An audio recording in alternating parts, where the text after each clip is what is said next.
Rally करने जा रहे हैं, क्या कहेंगे? देखिए, हम वंचित शोषित जो लोग हैं, चाहे वो किसी क्षेत्र में हों, उनको गुलामों को गुलामी का एहसास कराकर जकड़ी हुई बेड़ी को तोड़ना भारतीय समाज पार्टी का मकसद है। आज नौजवान बेरोजगार घूम रहा है, उसके लिए हम लोगों का मानना है कि नौजवानों को जागृत किया जाए और जानकारी दिया जाए। देश में एक कानून शिक्षा के लिए, रोजगार परक शिक्षा, लैपटॉप बनाना, मोबाइल बनाना, फ्रिज बनाना, एसी बनाना, कूलर बनाना, 100 विषय बने, एक विषय कक्षा 4 से पढ़ना अनिवार्य हो। जब बच्चा विद्यालय छोड़ेगा तो उसके हाथ में हुनर होगा। लेकिन आज बीए, एमए, एमएससी, काम करने के बाद भी बच्चे के हाथ में कोई हुनर नहीं है, इस नाते वो बेकार घूम रहा है। एक तो हम लोगों का सबसे बड़ा ये इशू है। दूसरा, देश में एक देश एक राशन कार्ड का कानून बन गया, एक देश एक चुनाव का कानून बनने की तैयारी है। तो भारतीय समाज पार्टी का मानना है कि एक देश एक समान शिक्षा पूरे देश में लागू हो, ताकि जो पाठ्यक्रम अमीर के बेटा को वही पाठ्यक्रम, वही पढ़ाई गरीब के बेटा को हो, ताकि जब नौकरियों में वो भर्ती के लिए अप्लाई करता है तो दो तरह की शिक्षा में गरीब फेल हो जाता है और अमीर पास हो जाता है। इस बात की जानकारी हम लोग पहुंचाते हैं। और जो देश में माननीय नरेंद्र मोदी जी के नेतृत्व में जो योजनाएं बनी हैं और माननीय योगी आदित्यनाथ जी के नेतृत्व में जो योजनाएं यूपी से बनी हैं, उन योजनाओं की जानकारी जनता के बीच में जाकर के गांव-गांव हमारे साथी जो पार्टी के नेता हैं वो चौपाल लगा के बताते हैं। फिर सबको इकट्ठा करके एक जगह जनसभा के माध्यम से लोगों को बताया जाता है। जैसे एक उदाहरण दे दें कि 25 लाख रुपया साल भर हो गया लगभग, उत्तर प्रदेश में सभी विधायक को मिल रहा है। गरीब उसके इलाके में कोई भी किसी जाति का हो, इलाज कराना, ऑपरेशन कराना, विधायक पैसा देगा।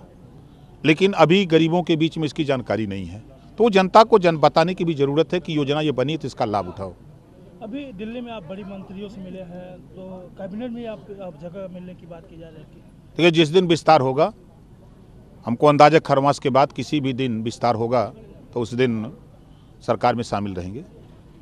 लोकसभा चुनाव में बसपा कितना सीट मांगती है अपने लिए? अभी सीट का कोई नहीं है, हम लोगों को सरकार नहीं बनाना है। देश के प्रधानमंत्री माननीय नरेंद्र मोदी जी को तीसरी बार बनाना है और पहलवान हैं, तैयारी में हैं।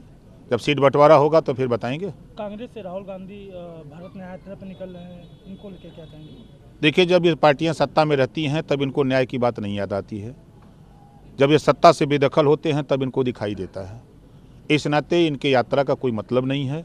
पूरे देश में एक लहर चल रही है, जैसे इस समय शीत लहर चल रही है, उसी तरह मोदी लहर चल रही है। उसके सामने कोई टिक नहीं पा रहा है। आपने देखा 5 राज्यों के चुनाव, जब मोदी जी ललकारे तो सब मैदान छोड़ के हट गए हैं। 22 जनवरी को राम मंदिर का प्राण प्रतिष्ठा होने जा रहा है, क्या कहेंगे? निमंत्रण है, हम लोग चलेंगे, धुआंधार चलेंगे। पूरा देश आ रहा है, हम ही नहीं, पूरा देश आ रहा है। एक नारा दिए हैं, गुलामी छोड़ो समाज जोड़ो।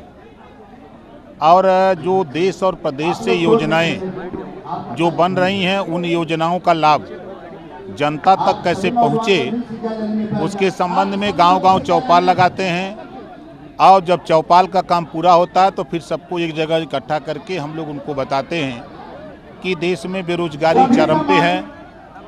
आज देश में रोजगार परक शिक्षा की आवश्यकता है।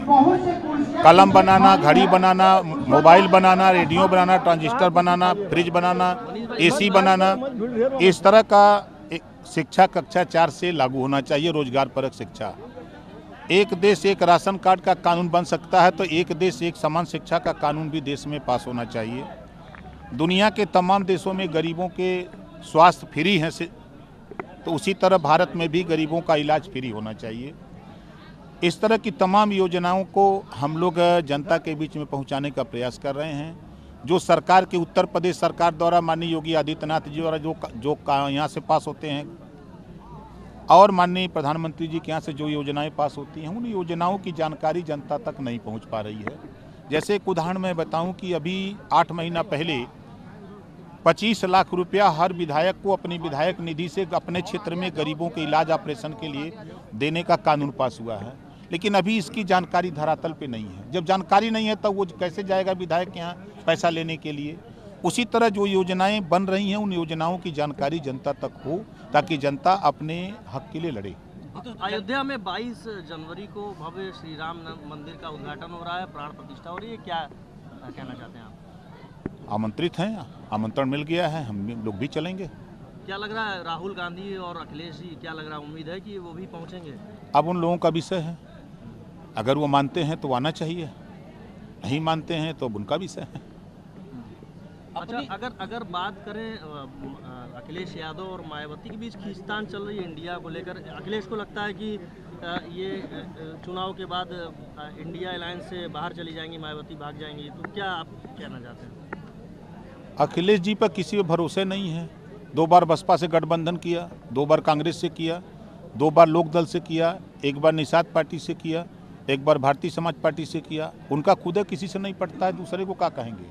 मायावती कहती हैं कि दलित विरोधी हैं, पहले अपने गिरेबान में झांक के देखें अखिलेश। सही उन्होंने कहा है। प्रमोशन में आरक्षण किसने खत्म किया था? समाजवादी पार्टी के लोगों ने। तमाम अनुसूचित जाति के महापुरुषों के नाम से गरीबों के विकास के लिए योजनाएं बनाई गई। उन योजनाओं को खत्म किसने किया? समाजवादी पार्टी ने। इस नाते मायावती जी जो कहती हैं वो सही कह रही हैं।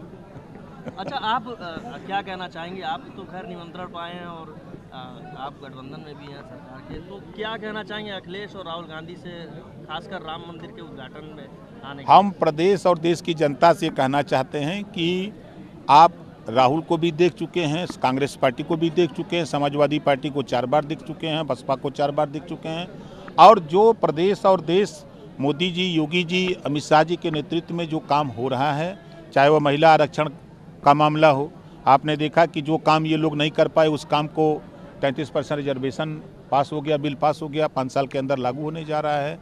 उसी तरह का मंदिर की ही बात आपने किया।